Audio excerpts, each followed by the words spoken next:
This is the latest version of the Jaguar F-Type. It's called the SVR and Jag says it'll do 200 miles an hour. So I'm going to see how close to that magic number I can get.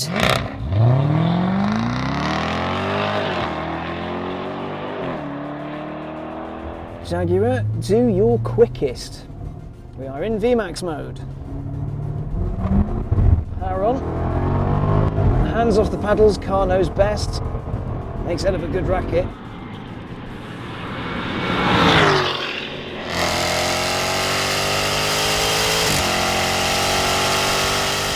It's a very long straight this. We're going quite quickly, very quickly.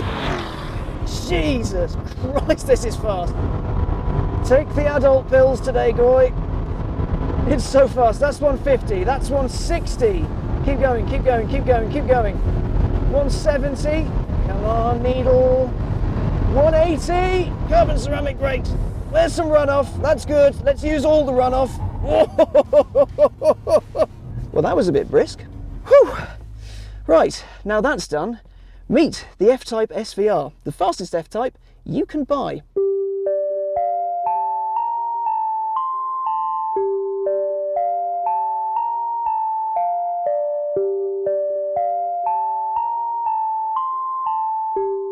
The SVR is the brainchild of Jaguar Land Rover's Special Vehicle Operations, JLR's M division, if you will. SVO's cars come in 3 flavours: SVR, the fast ones, SVX, the off-road ones, and SV, Autobiography, for the plush, luxurious ones. SVL would have made more sense, but no matter. Now, SVR cars will always have a few things different compared to the cars they're based on. For example, they'll be faster, more powerful, lighter, have better aerodynamics, look a bit different, you have better driver information, and they'll be all-wheel drive, so pretty much any numpty can drive it quickly into a corner and hopefully not fall off, or at least stand a better chance. So what's SVO done with the all-wheel drive F-Type R then? Well, the wick's been cranked up to 567 brake horsepower, 575 metric, and 516 pound-foot. There are 2 versions to choose from, a coupe and a convertible.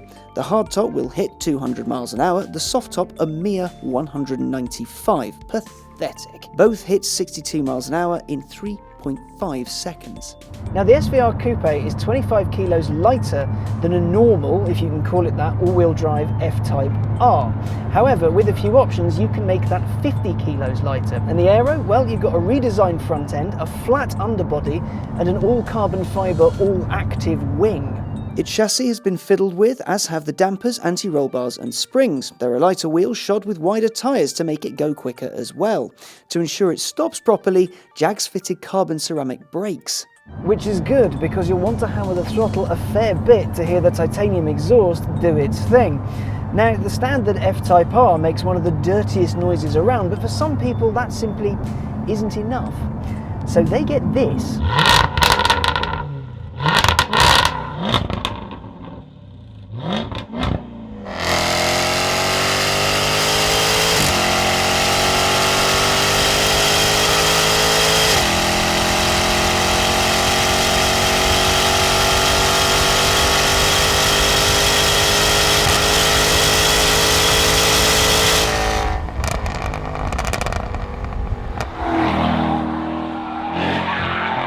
This is one of those I'm glad it exists cars. The regular F-Type is wonderful, the R an aural slippery treat that's needlessly powerful and all the better for it. They've taken the R and just moved it on an extra level. This is peak F-Type. This is about as quick as you're probably going to get one, for now at least, and about as comfortable as well. Whatever the guys at SVO did with the ride and the suspension, well, when you're properly on it, when you're in dynamic mode and hammering around a circuit, it feels planted, it feels safe, it gives you confidence to go around a corner just that little bit quicker. But when you're in comfort mode on an horrible bumpy road, it just feels a little smoother, just that little bit more comfortable than you get in a normal F-Type, which I find very weird, because if you're going to have the top of the range mega quick one, surely you're going to have to lose something as a result. Normally it's ride comfort, but here that's not the case, it really isn't. Now the carbon ceramic brakes, oh my they work. I had to brake from 180-ish to nothing, And this did that in a surprisingly short distance. Yeah, I fell off the track a bit, but I was trying to get a few more miles per hour out of it. They are colossally good. When you first use them, they either feel a little bit over-servoed at low speed, or when you're properly hammering it, you think, oh, what's going on? But once you get to grips with them, once you learn them, man, they work. Gearbox, 8-speed, auto, fantastic. Smooth, you don't even notice it when you're in your normal comfort driving around town mode. But when you slip the car into dynamic, that's when you start to feel it. You get a little bit of a nudge and it gets a little bit aggressive, and it makes it feel like a proper sporty car. If you press the traction control button just a little bit, you get into something called Track DSC, which lets you feel the car move around a bit more on the road. It gives you a little bit more freedom and can make you feel something like a hero.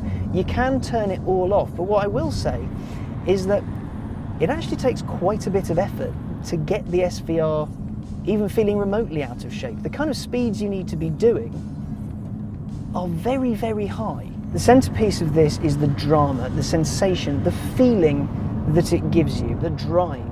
But you don't have to lose anything to get an immensely satisfying drive. Take a 911 GT3 RS, for example.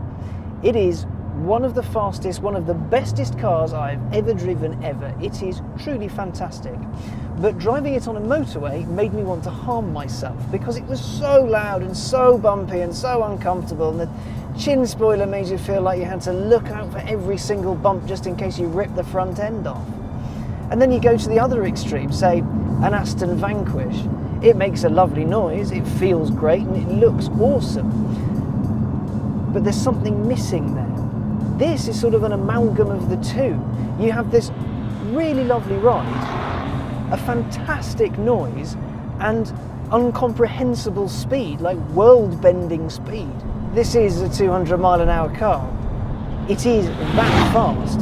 Each little bit adds up to make this a brilliant driving experience. My favourite bit, honestly, is the noise. That exhaust system is disgusting, and I love it. It's programmed about 3,000 to 3,500 RPM. If you rev it up then lift off, you get all the cracks and pops and bubbles that makes it sound like, you know, gunfire. Knock it down the gears, stick it into dynamic and press the noisy button. On the paddles, lovely shift, into second and then go! It's simply savage! You don't quite get that impression on the circuit, but on the road everything just turns into a blur, a really awesome blur. It's one of the best sounding V8s I've ever heard. I've had 2 days driving this and I've loved every single minute. You get the impression that the SVR is the car the F-Type was always waiting to be. More noise, more power and more everything was always going to happen somewhere down the line. But this isn't a stripped out road legal racer like a GT3 RS. No, at its core it's still very much a Jaguar. Smooth, comfortable and accessible at pretty much any speed. In short, it's fantastic.